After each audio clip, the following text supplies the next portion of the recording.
अस्सलाम वालेकुम वीवर्स, आज मैं यहाँ बना रही हूँ किचन लज़्ज़त में एक बहुत ही अच्छी रेसिपी। यह है पालक और एग प्लांट।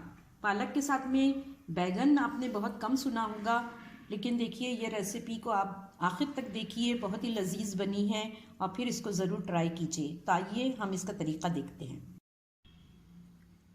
पालक और बैगन की सब्ज़ी बनाने के लिए यहाँ पर हमने बैगन लिया है, इसको हमने लेंथ वाइज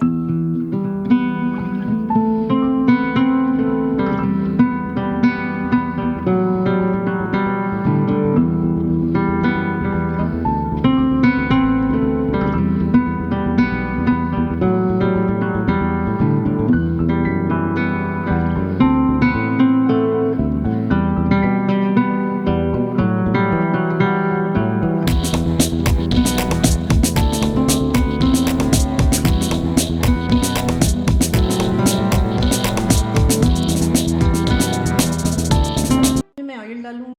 इसमें ज़ीरा डाल दिया है, सफ़ेद ज़ीरा है, ये ज़रा ज़्यादा डाला जाता है, 1 टीस्पून डाला है हमने। इसमें ज़ीरा अच्छी तरीके से कड़कड़ा रहा है और इसमें अब लहसुन डालूंगी मैं।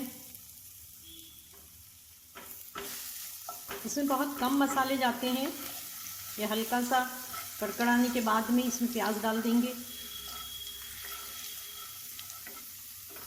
अब इसमें प्याज जाएगी, प्याज को भी हल्का सा नरम कर लेना है। इसमें डाल देंगे हम पालक।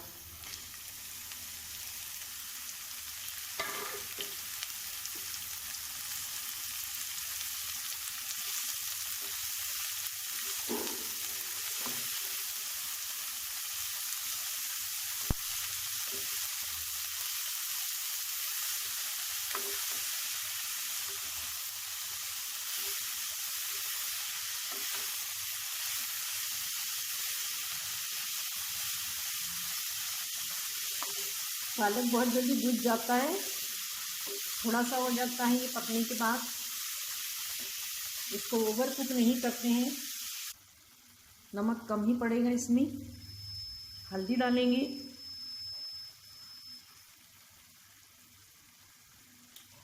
साथ ही जाएगा इसमें लाल मिर्च, और 1/2 टीस्पून हम इसमें लाल मिर्च डाल दिए। और अब मैंने इसमें शामिल कर दिए हैं टमाटर के टुकड़े। ये एक टमाटर है,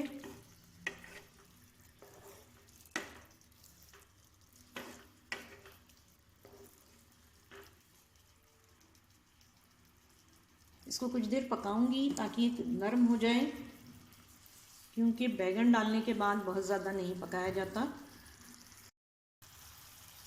आजकल टमाटर बहुत ज़्यादा सख्त आ रहे हैं, ज़रा लाल और नरम देख के लिया करिए। ये हमारी जो है ज़रा सख्त है, इसलिए नरम करने की ज़रूरत हो रही है, और नहीं सब्ज़ी में ही पक जाते हैं।